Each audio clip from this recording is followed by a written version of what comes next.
Ma, eto po ma.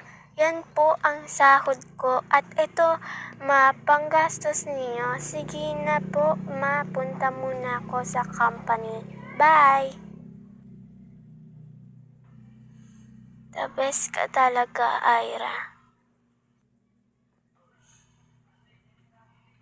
Nasaan na pala si Aileen ngayon, ma? Diba anak, sumama siya sa nanay niya na mayaman. Huwag na natin siya pag-usapan pa. Kasi ang nakaraan na. Okay ba yun, Ira? Ma, pero ma, kapatid ko pa rin siya. Kaya huwag na natin siya kalimutan. Oo na, sige.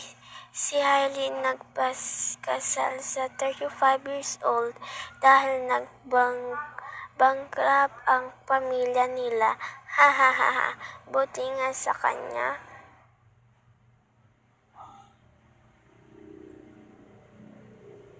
Pagkatapos naging pulubi na lang si Aileen sa company mo.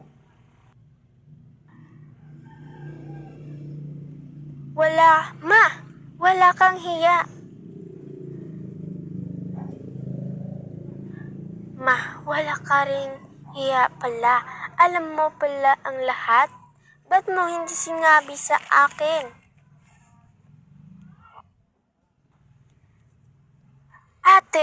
Ate, ikaw ba yan?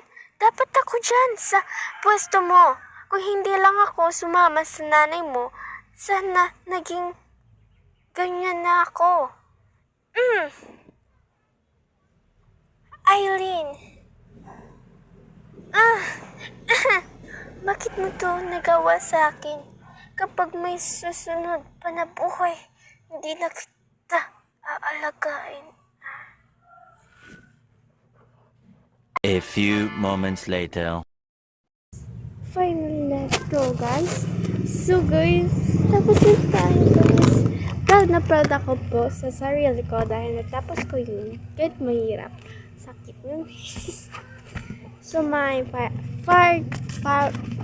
Krita, please follow me for informing Don. So, pitin ka magamit. So, hindi po ako basta isang babasya. So, may headband po ako dito para hindi po yan. Yung buhok ko, nandiyan ang sisa kanan. Kaya, nag-headband. Kaya, yun, tanggalin ko na to. Wig na to sa please.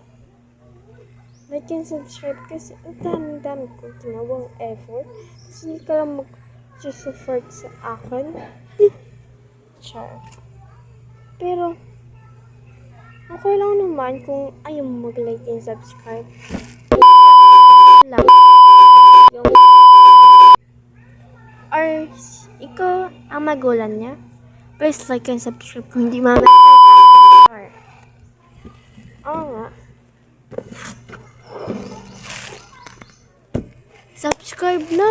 Ano pa hinihintay mo? Tapos na yung istorya. Nagliliktit na nga ako. Ano ba gusto mo? Subscribe! Gusto mo mag-subscribe ka? Di pindutin mo. Subscribe. Nandiyan lang. Sa baba.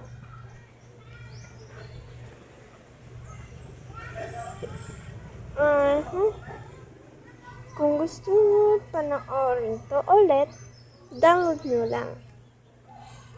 Wala pang overtime kasi bago lang yung account ko. Next, it's K-drama naman. Kaya, inform kayo dito. Maganda yung K-drama kasi pang Korea. Hashimara sa ganon yun. Pero hindi ako, iba. Okay, iba. Kasi pupunta kami dun sa Korea. Sa Korea. Pupunta kami dun sa Korea para iset ko ang script nila.